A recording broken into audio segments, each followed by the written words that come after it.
Madame, Monsieur, bonsoir et bienvenue à cet entretien en marge de la 6e édition du Forum international Afrique Développement, initié par le Fonds d'investissement panafricain Almada, qui est l'actionnaire de référence du groupe Attijari Wafa Bank. Alors, 6e édition sous le thème « Quand l'Est rencontre l'Ouest ».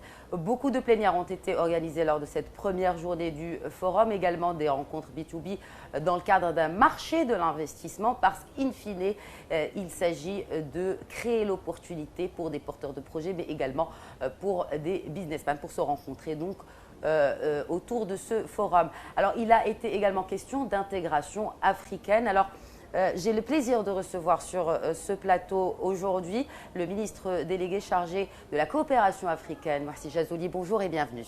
Merci, bonjour.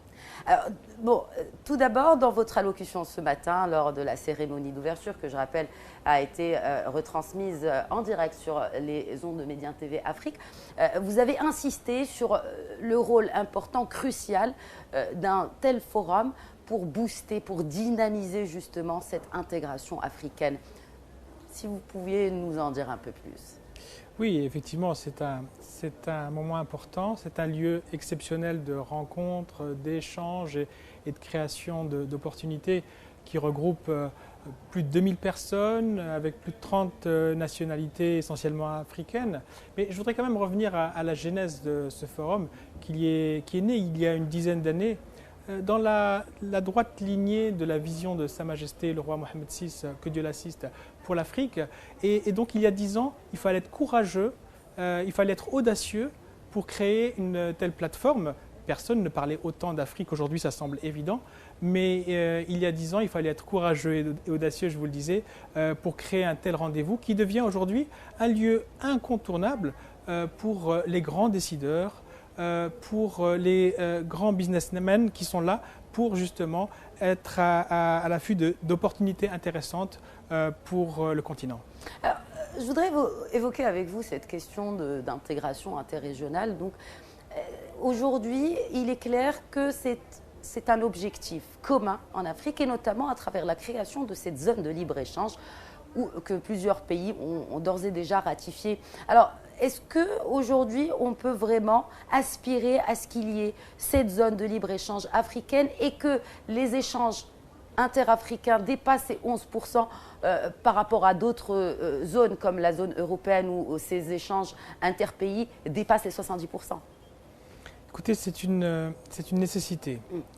Aujourd'hui, nous avons besoin d'un élément disruptif pour ce continent, dans la mesure où les chiffres sont têtus et quand on retient l'ensemble des PIB des 54 pays africains, ça totalise à peu près 2400 milliards de dollars.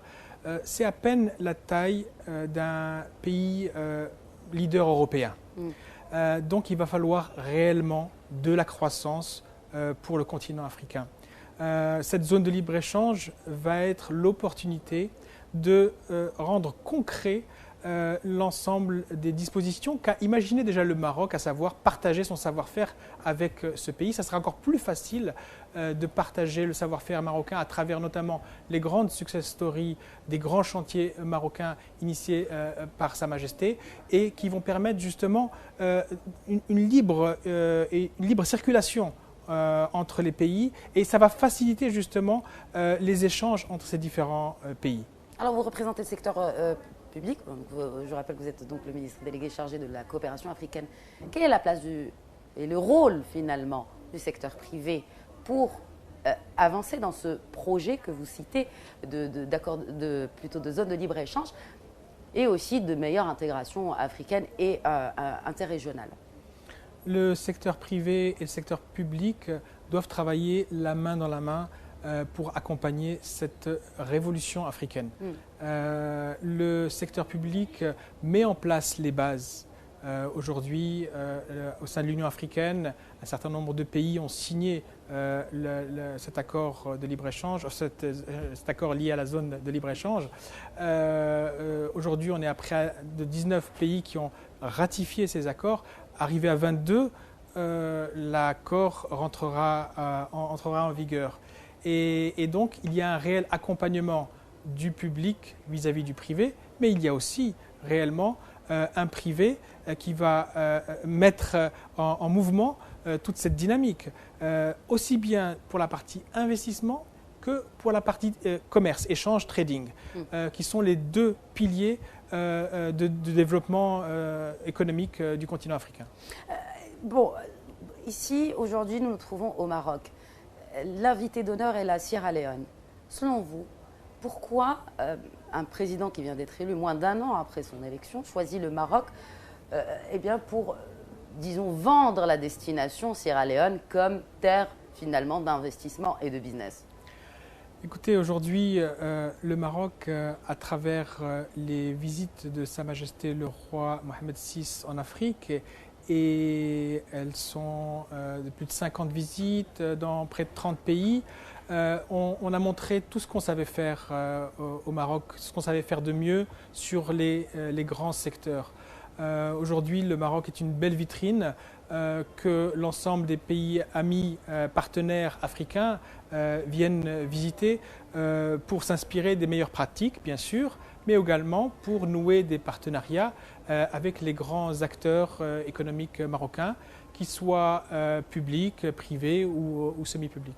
Comment voyez-vous l'avenir de cette coopération Sud-Sud? Alors, il y a eu justement, vous l'avez évoqué, il y a eu cette impulsion du souverain, justement, qui a ouvert la voie, n'est-ce pas, à cette coopération Sud-Sud avec plusieurs pays, et de l'Afrique de l'Ouest et de l'Afrique de l'Est. Comment voyez-vous la coopération Sud-Sud dans l'avenir, et notamment avec cette Afrique de l'Est?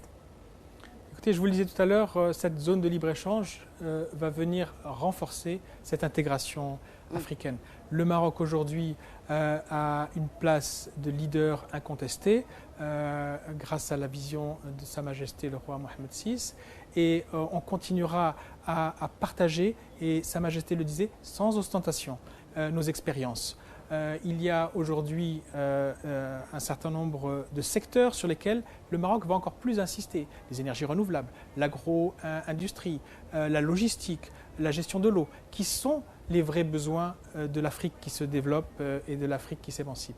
Et au-delà de la coopération économique, qu'en est-il des autres aspects de la coopération?